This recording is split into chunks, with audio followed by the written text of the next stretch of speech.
Okay, so now we're ready to talk about Newton's second law. One of the key parts that we'll need to look at is when we talk about mass. So in chemistry, we can define mass as the amount of stuff or how much matter something has, and that can be helpful in physics as well.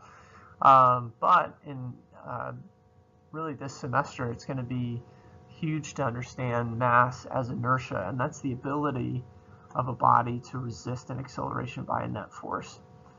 So if you think about maybe on your desk you have a pencil, and this pencil, if you push it, it can accelerate pretty easily. If it's starting from rest, you can push it and it'll get moving pretty easily.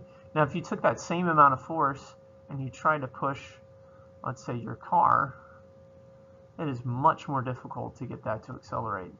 Likewise, if you're going down the road and you want to stop your car, it takes a lot of force to be able to stop the car because there's a lot of mass. Versus this pencil, if you push it, it's going to slow down pretty quickly just from friction. It doesn't take much force to do that. So a body will accelerate when acted upon by a net external force. And so and this should make sense. If you have a net force, and a body will accelerate, and the acceleration is directly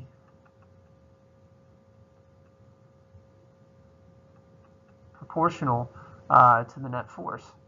So, and it's in the same direction which the force acts. And so that should make sense. If we, let's say, push a box this way with a net force overcoming friction, it's going to accelerate the same direction. And now we're ready to take a look at probably the most important equation of the whole semester. The net force equals mass times acceleration. So sigma F, that's the sum of all the forces, which is the net force, is measured in newtons, and mass is in kilograms, acceleration is in meters per second squared. So let's take a look at a simple example here. Let's say we have a 0.46 kilogram ball, and we have a force, a 5 Newton force on the ball towards the east. We want to find the acceleration of the ball.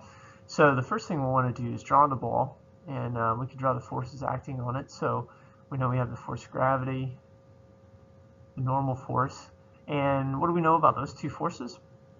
They're canceling each other out. They're balanced, and so there's no net force there in the y. Now we do have a force, we'll call this force applied,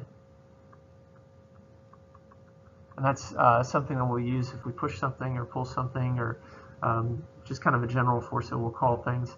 So we have a force applied of 5 newtons. So when we set up the sum of the forces equals ma. In the y, there's no net force, but in the x we do. We have in the positive x here, the positive force applied equals ma. So positive 5 newtons equals 0.46 kilograms times acceleration, and the acceleration is going to be positive in the positive x here, and so we'll get a positive 10.87 for the acceleration of the ball. So why don't you try this one for a 5 kilogram box on a frictionless force, 3 newtons of force to the right, and we want to find the box's acceleration. So first draw the free body diagram, set up the sum of the forces, assign force, and go ahead and work it out. So go ahead and pause the clip, and then you can go from there. Okay, so let's see how you did there. So you should have drawn the box, force of gravity, normal force, and then we have a force applied to the right here, 3 newtons, and it's in the positive x, so sum of the forces equals ma. So positive force applied equals ma, so positive 3 newtons, 5 kilograms, and times acceleration, and we should have gotten a positive 0.6 meters per second squared going to the right. Okay, so now what we're going to do is we're going to combine our understanding of forces with motion, and this is going to be a key thing as we move forward in our discussion. And so in a grocery store, we push a 14.5 kilogram cart with a net force of 12 newtons. If the car starts from rest, how far does it move in 3 seconds? So as we set up this problem, we have the normal force of gravity, which are balanced, and then we have a net force. We can just assume this is to the right, a net force of 12 newtons, and we'll say this is in the positive x here. So what we want to find out is if it starts from rest, how far does it move in 3 seconds? So we can write down what's going on with the motion here. If it starts from rest, the initial is 0. How far does it move? If we set up this from left to right, we can figure out delta x. So how far here does it go? And then the time is 3 seconds.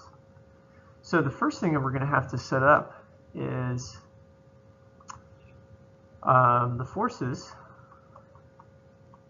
And then once we find the acceleration in meters per second squared, we're going to bring that with our other motion here, the v initial, delta x, and time, and then we're going to use one of the constant acceleration equations. And so those 3 constant acceleration equations under sheet, v final equals v initial plus acceleration times time, delta x equals v initial times time plus 1/2 at squared, and v final squared equals v initial squared plus 2a delta x.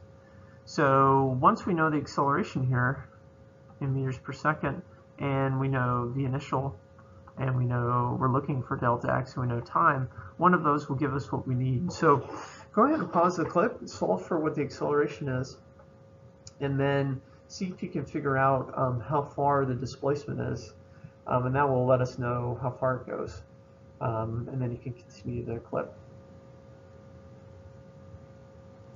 Okay, so you should have gotten an acceleration of positive 0.828 meters per second squared as the acceleration. And here's what we know about the motion. So for this one, the x initial, if we bring that to the other side, is the same as delta x, x final minus x initial, and that equals v initial times time plus 1/2 at squared. So you should get 3.724 meters as the displacement. In this next problem, we have a catcher that's stopping a pitch in his glove, and so if we draw the baseball here, and it's moving this way, and you can imagine it coming to a stop, and it takes 0.15 meters for it to come to a stop. So that's the displacement there, 0.15 meters as it comes to a stop. The force exerted is 803 newtons, and that force would be exerted this way. So this is the first time we have a negative force going against the ball to bring it to a stop. And it's a 92 mile per hour pitch that's bringing it to a stop. And in the end, we're going to be able to figure out how much mass there is.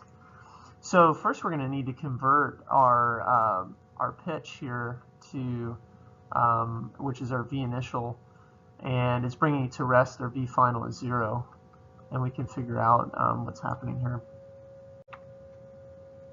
So our pitch is 41.12 miles per hour, or meters per second rather, and then the final velocity is 0 meters per second. So in this case, we don't know what the acceleration is, we don't know mass, but we do know force. And so what we're going to need to do is actually do the motion part first, and we can go to force and look at what's happening there. So with motion, we can use one of the constant acceleration equations. We know the final velocity, we know the initial velocity.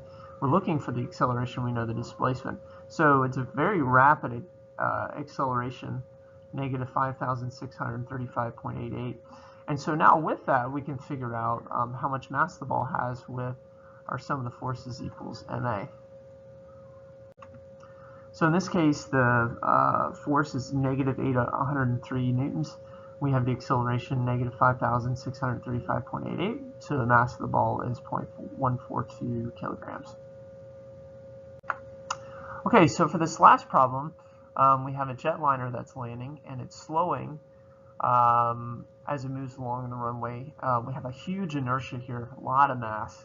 Very hard to get this airplane to stop. Its speed is 27 meters per second.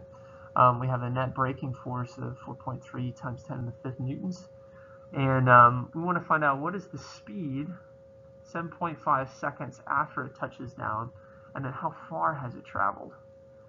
So the very first thing that we're going to want to do as we do this, we can draw the airplane.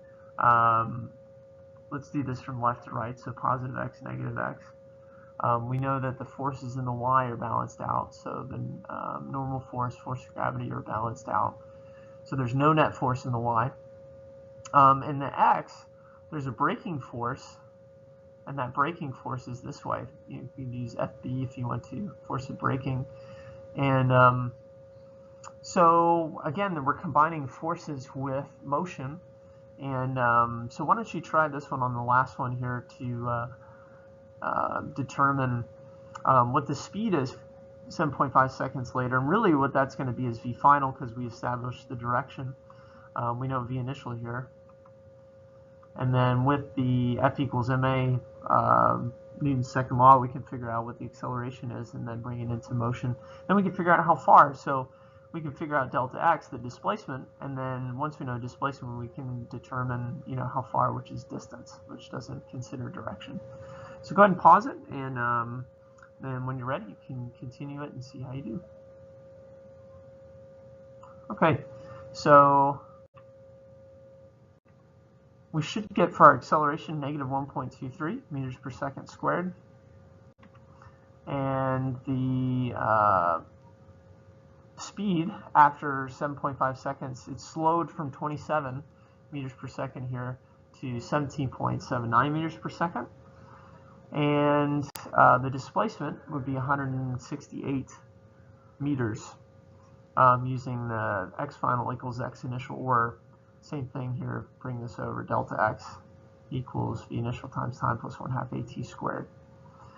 And so, yeah, so it's going to travel quite a bit of distance during that period, and only slow down to this much if that's the braking force here, 4.3 times 10 to the 5th newtons.